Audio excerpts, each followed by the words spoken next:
आप देख रहे हैं आज की ताजा खबर। मैं हूं आपके साथ जसप्रीत कौर। करीब 1 साल से चले आ रहे किसान आंदोलन को वापस किए जाने के बाद आज दिल्ली के सिंघू बॉर्डर, टिकरी बॉर्डर और गाजीपुर बॉर्डर से किसान अपने घरों को लौट जाएंगे। आंदोलन खत्म होने के बाद ये सभी किसान 13 दिसंबर को स्वर्ण मंदिर में मत्था टेकने जाएंगे। किसान आंदोलन खत्म होने के बाद 15 दिसंबर से हरियाणा के सभी टोल प्लाजा भी खोल दिए जाएंगे। संयुक्त किसान मोर्चा ने 15 जनवरी को एक बैठक कर आंदोलन पर आगे की रणनीति की समीक्षा करने का ऐलान किया है। किसान आंदोलन के दौरान ये जगह एक शहर सा बन गया था, जहां पर चलती फिरती दुकानें भी थीं और रहने के लिए झोपड़ियां भी बन गई थीं। अब ये शहर सिमट रहा है, लेकिन यहाँ के लोगों का कहना है कि अगर ज़रूरत पड़ी तो वो दोबारा यहाँ आकर अपना शहर फिर से बसा सकते हैं। किसान आंदोलन के खत्म करने के ऐलान के बाद दिल्ली के अलग अलग बॉर्डरों पर तंबुओं को उखाड़ने का काम जारी है। केंद्र सरकार से लिखित भरोसा मिलते ही एक दिन पहले किसानों ने आंदोलन खत्म करने की घोषणा कर दी थी, जिसके बाद पिछले 1 साल से दिल्ली की सीमाओं पर आंदोलन कर रहे किसान अपने अपने घरों को लौटने की तैयारी करने लगे। सिंघू बॉर्डर से सामने आई तस्वीर में किसान उन तंबुओं को उखाड़ते दिखे जिनमें वो कई महीनों से बैठे थे। वहां एक दो नहीं बल्कि कई टेंट दिखाई दिए, जिन्हें हटाने में किसानों को काफी वक्त भी लगा। इस दौरान उनके चेहरे पर अपने घर जाने की भी खुशी साफ झलकी। खुशी में जाएंगे, पूरे फुल परछाए के लोग ऐसे खड़े हैं, राह में लंगर इतना लगा दिया। इस बीच कांग्रेस ने इसे किसानों की ऐतिहासिक जीत बताया और सरकार से उनकी मांगें जल्द पूरा करने की अपील की। ये उम्मीद रखते हैं सरकार से कि जितनी भी मांगे सरकार ने मानी है आज लिखित रूप से, उन सभी मांगों को सरकार अमली जामा जल्दी पहनाने का काम करेगी। वहीं सिंघू बॉर्डर पर किसान अपना बोरिया बिस्तर समेटने के बाद उसे ट्रकों के जरिए वहां से हटाते दिखे और आंदोलन वाली जगहों को खाली करने का यह सिलसिला दिन भर जारी रहा। इसी तरह की तस्वीरें दिल्ली के दूसरे बॉर्डरों से भी सामने आई, जिनमें टीकरी बॉर्डर भी शामिल रहा, जिसे खाली करने के लिए किसान अपने तंबुओं को हटाते दिखाई दिए। वहां भी किसानों को इस काम में कड़ी मेहनत करनी पड़ी। दिन भर वो एक एक तंबू को उखाड़ते और फिर उसे ट्रक में रखते नजर आए। एक तरफ जहां वो टेंट हटाने में व्यस्त रहे, वहीं दूसरी तरफ उनके खाने पीने का भी इंतजाम होता रहा। घर लौटने की खुशी में कुछ किसान तो वहां नाचने भी लगे। पंजाब, हरियाणा, राजस्थान, यूपी का सारा भाईचारा इकट्ठा होके जब ये जीत की खुशी है। हालांकि दिल्ली की सीमाओं को पूरी तरह खाली करने में अभी 1-2 दिन का और वक्त लग सकता है।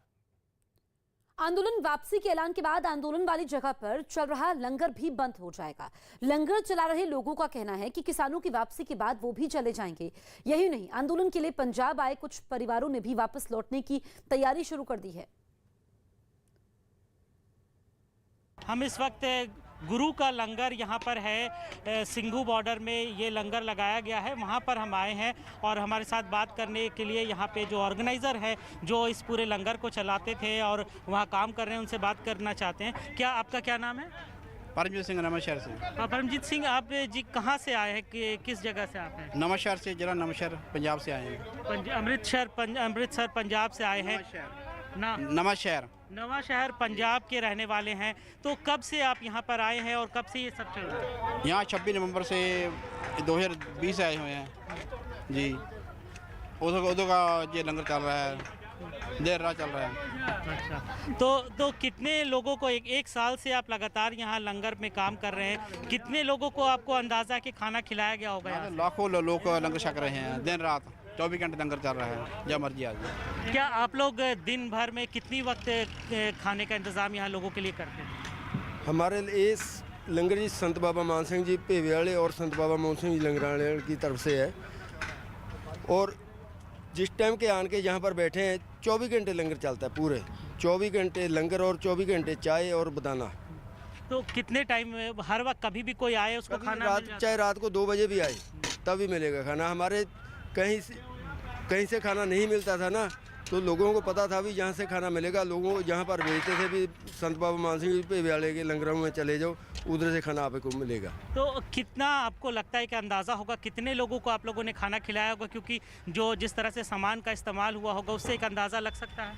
अंदाजे लिमिट से बाहर है, कोई लिमिट ही नहीं है। जितना खाना खवा चुके हैं, कोई लिमिट नहीं इनकी। सबको तोड़ के ना जिस टाइम सब खाली हो जाएंगे, फिर ये लंगर हमारा फिर बंद होएगा। क्या यादें आपकी रह जाएंगी यहाँ से जब आप एक साल लगातार यहाँ रहना बहुत बड़ी बात होती है, लोगों से जुड़ाव हो गया होगा। अब कैसे किस तरह की फीलिंग्स आ रही है कि अब छोड़ के जाना होगा? अभी वो लग तो रहा है, अभी एक साल जहाँ पर गुजरा है, हमारे को जाएंगे कैसे जाएंगे, जैसे फिर जात तो आएगी, ये तो जात बनी रहेगी हमारी। जब आए थे तो क्या लग रहा था कि इतना लंबा समय रुक सकते हैं? नहीं, पहले जिस टाइम आए थे उस टाइम तो इतना हमारे को नहीं लग रहा था इतना लंबा चले जाएगा, पर चलो जो हुआ भगवान की कृपा से हुआ, उनकी कृपा से वैसे कुछ नहीं होता है, तो उनकी कृपा से अब जो हुआ अभी बढ़िया हुआ। ये एक लंगर है जहां पर हम आए हैं इस वक्त सिंघू बॉर्डर में। ये किचन है जहां पे खाना बनता था और ऐसा बताया जा रहा है कि पिछले एक साल से लगातार 24 घंटे लोगों को खाना दिया जा रहा है। उसके लिए क्या इंतज़ाम है वो देखिए, कोई मामूली लंगर नहीं है। इसमें एक तरफ जहां सिलेंडर का आप देख सकते हैं गैस का सिलेंडर है, जिसमें एलपीजी जो नॉर्मल गैस होता है वो भी लगा है, जिससे मशीनें चल रही हैं। लेकिन उसके साथ साथ जो एक ख़ास चीज़ मुझे दिखी वो हम आपको दिखाना चाहेंगे कि ये जो एक चूल्हा है ये डीजल से चलता है। इसके लिए ये मोटर लगाया गया है और डीजल से ये मोटर चलता है। और उसके बाद ये जो 2 भट्टी लगी है या 2 चूल्हा है जिस पे खाना बनता है, और इस पर बात करने हमें बताएंगे इस पूरे किचन के बारे में। क्या नाम है आपका? अमरीक सिंह जी।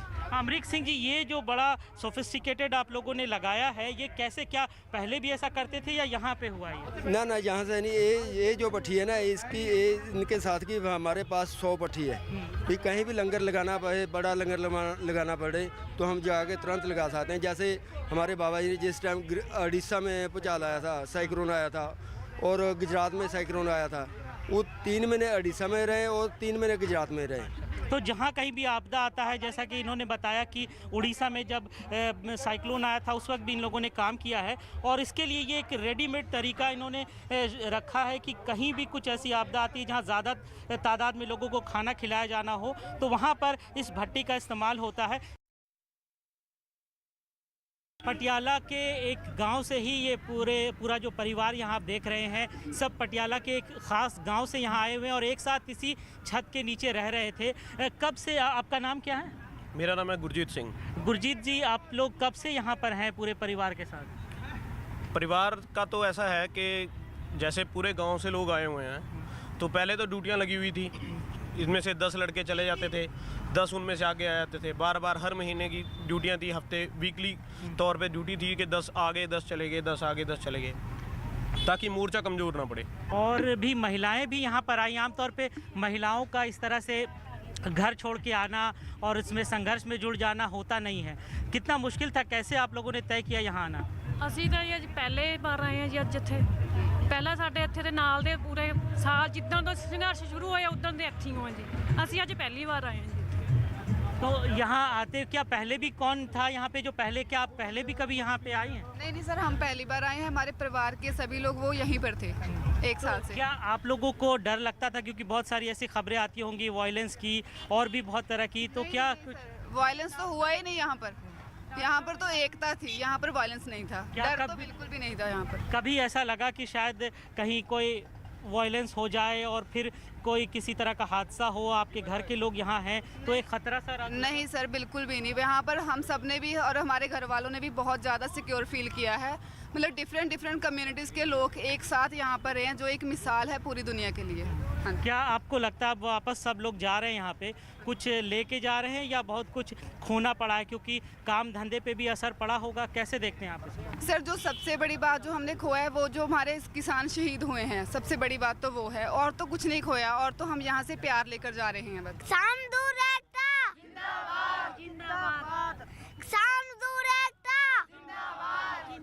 ये कहाँ से सीखा, आपको कैसे पता चला? पापा ने सिखाया है। आपका नाम क्या है? आशीष कौर। आशीष कौर। आप पढ़ती भी हैं, स्कूल जाती हैं? यस। क्या सरकार के फैसले से खुश है अब आप लोग? हाँ ठीक है, अभी देखेंगे। अभी आंदोलन तो ख़त्म नहीं हुआ है। जो अभी 15 जनवरी की SKM की मीटिंग होगी, अगर सरकार थोड़ा आनाकानी करेगी, जो मांगे रह गई हैं, तो फिर आंदोलन दोबारा खड़ा किया जा सकता है। कोई बड़ी बात नहीं है।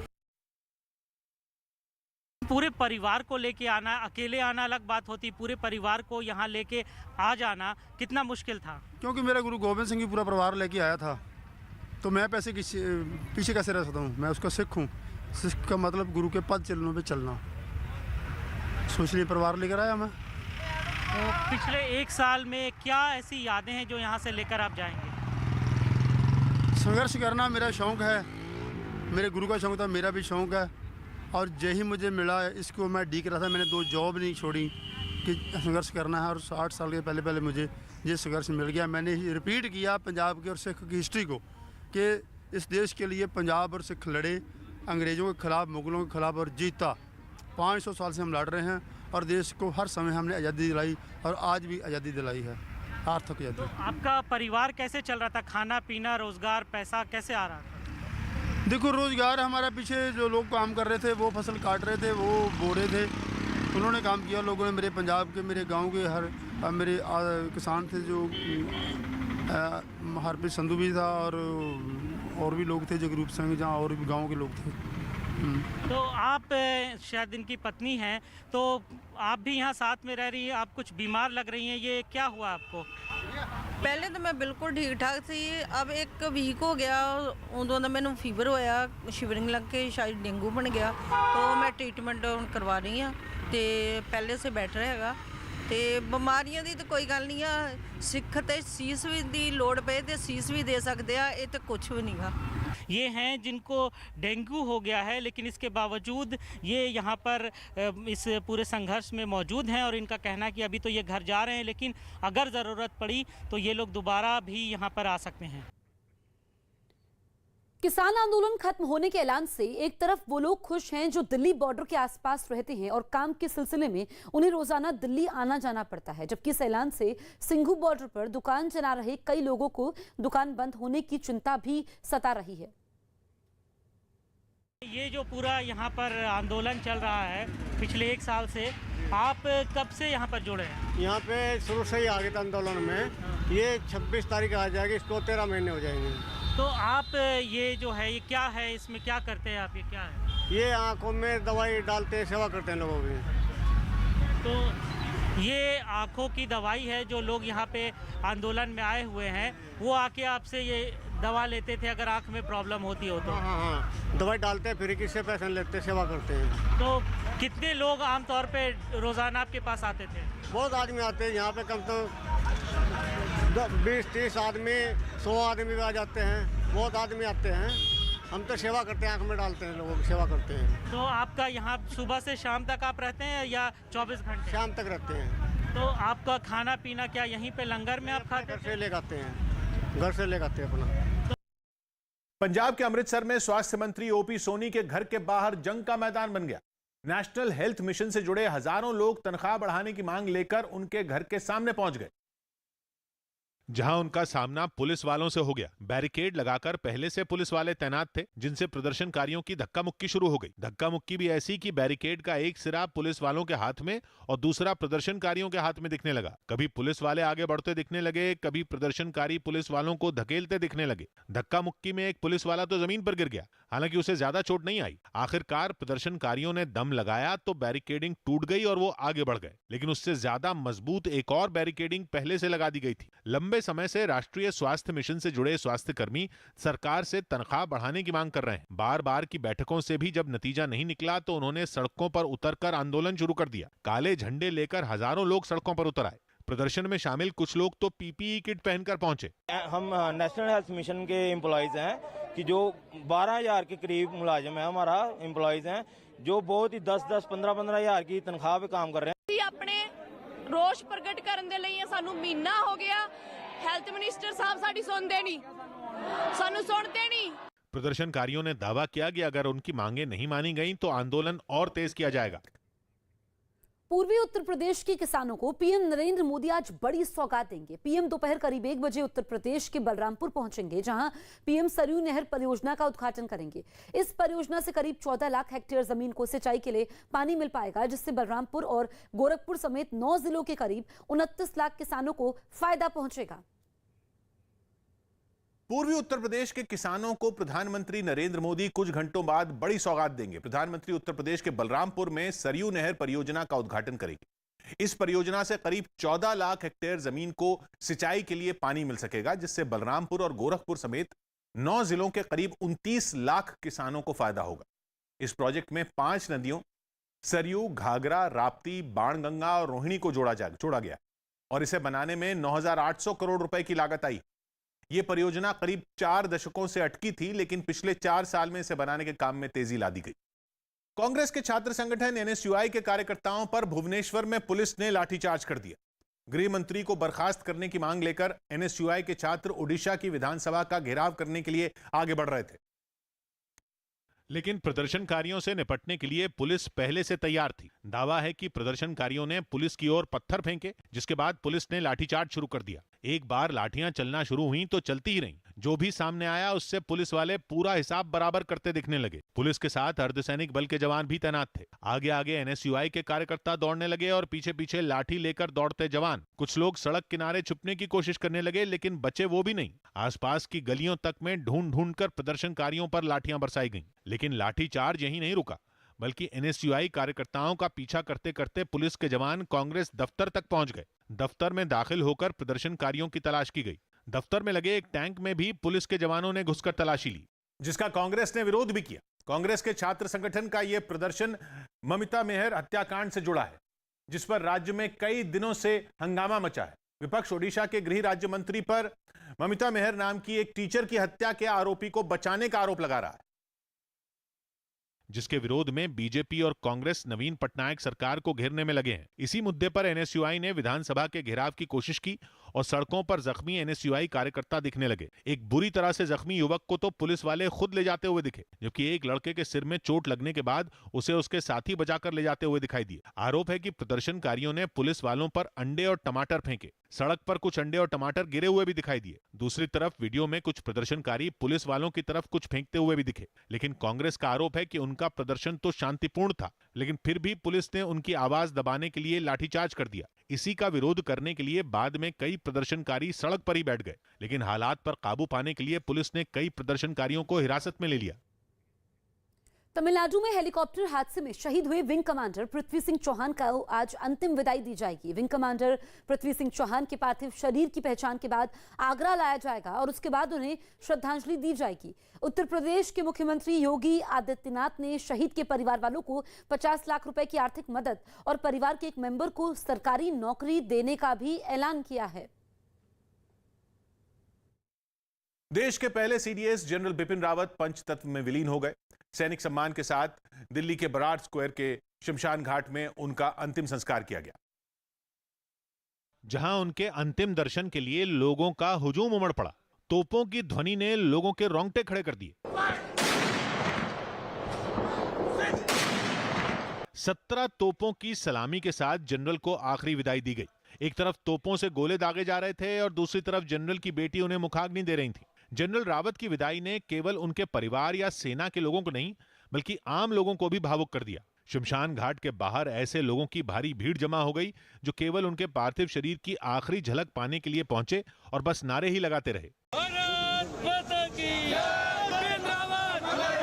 शमशान घाट में जनरल बिपिन रावत को श्रद्धांजलि अर्पित करने रक्षा मंत्री राजनाथ सिंह पहुंचे। उनके अलावा सेना के भी कई बड़े अधिकारियों ने उन्हें श्रद्धांजलि दी। तीनों सेनाओं के कई बड़े अधिकारी जनरल रावत को आखिरी सैल्यूट देने के लिए पहुंचे। हालांकि जनरल रावत के प्रति लोगों का प्यार और उनका सम्मान उस वक्त भी दिखा जब जनरल अपनी अंतिम यात्रा पर निकले। दिल्ली के कामराज मार्ग पर उनके सरकारी घर से लेकर बराड़ स्क्वायर तक के सफर में बड़ी संख्या में लोग सड़कों पर उतर आए और दिल्ली की सड़कों पर तिरंगे झंडे लहराते रहे। बड़ी संख्या तो ऐसे लोगों की रही जो जनरल रावत के पार्थिव शरीर के पीछे दौड़ते रहे। सीडीएस के पार्थिव शरीर को ले जा रहे सेना के ट्रक को फूलों से सजाया गया। काफिले में तीनों सेनाओं के जवानों की अलग अलग गाड़ियां और सेना के कई अफसरों की गाड़ियां चलती रहीं। तस्वीरें देखिए, लोग इकट्ठा हुए हैं। लगातार ये भीड़ बढ़ती जा रही है, लगातार ये पोस्टर्स बढ़ते जा रहे हैं, लगातार ये झंडे बढ़ते जा रहे हैं। अंतिम यात्रा का रूट पहले से तय था, इसलिए दिल्ली के लोग हाथों में जनरल की तस्वीरों वाले छोटे छोटे पोस्टर बनवा कर लाए थे। कहीं कहीं तो सड़कों के किनारे बैनर लगाकर जनरल बिपिन रावत को सलाम करने वाले नारे लिखे गए। पूरी अंतिम यात्रा में देशभक्ति के नारे गूंजते रहे।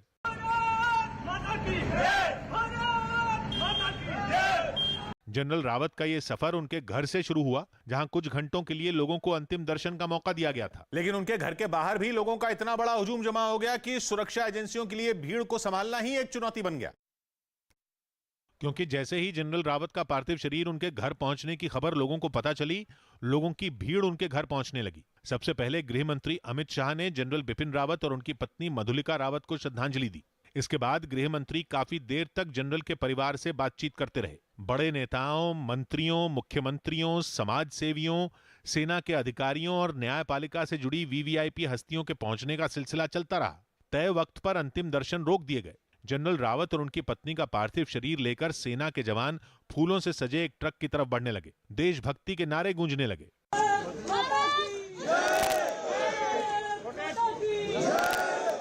तीनों सेनाओं की टुकड़ियां भी आगे आगे चल पड़ी और बैंड की धुन बजने लगी। इस दौरान भीड़ को काबू करने के लिए दिल्ली पुलिस के साथ सेना पुलिस भी तैनात रही। हरियाणा के गुरुग्राम में खुले में नमाज पढ़ने के मामले में अब मुख्यमंत्री मनोहर लाल खट्टर ने भी सख्त रुख अपना लिया है। उन्होंने खुले में नमाज पढ़ने को गलत बताया और धार्मिक स्थलों के अंदर ही नमाज पढ़ने की अपील की। मुख्यमंत्री की सख्ती के बाद प्रशासन ने 37 जगहों पर खुले में नमाज पढ़ने की परमिशन को भी रद्द कर दिया। ये सारी चीज धार्मिक स्थल इसीलिए बने होते हैं कि वहां जाकर के करें। खुले में ऐसा कार्यक्रम नहीं होना चाहिए। ये नमाज पढ़ने की जो प्रथा यहाँ खुले में हुई है, ये कतई भी सहन नहीं की जाएगी। तुर्की की संसद में सांसद बीच कार्यवाही में आपस में भिड़ गए। जिस दौरान यह घटना हुई उस वक्त संसद में बजट पर बहस चल रही थी, लेकिन आरोप है कि बहस करते करते नेता तू तड़ाक पर आ गए और तुर्की के गृह मंत्री ने विपक्ष के एक नेता की बेइज्जती कर दी, जिसके बाद मामला गर्मा गया और दोनों तरफ के सांसद अपनी सीटें छोड़कर आगे की तरफ आ गए। इसके बाद जो तस्वीरें सामने आई उनमें तुर्की की सत्ताधारी पार्टी और मुख्य विपक्षी दल के दर्जनों सांसद एक दूसरे पर टूटे दिखे। शब्दों की लड़ाई हाथापाई में बदल गई और थप्पड़ घूंसे चलते नजर आए। इतने लोग आपस में लड़ते दिखे कि भीड़ में समझ ही नहीं आया कि कौन किसे मार रहा है। पीछे से कुछ सांसद झगड़ा शांत कराने के लिए आगे भी आए, लेकिन मामला थमा दिमाग की गर्मी लात घूंसों के जरिए बाहर निकलने के बाद ही। यूपी में मिशन 2022 के लिए बीजेपी ने तैयारियां तेज कर दी हैं। बीजेपी के राष्ट्रीय अध्यक्ष जेपी नड्डा आज मेरठ में 25,000 बूथ अध्यक्षों को जीत का मंत्र देंगे। इस कार्यक्रम में जेपी नड्डा के अलावा बीजेपी के प्रदेश अध्यक्ष स्वतंत्र देव सिंह और यूपी के उप मुख्यमंत्री दिनेश शर्मा भी मौजूद रहेंगे और बूथ अध्यक्षों को संबोधित करेंगे। पाकिस्तान की भारी बेइज्जती करने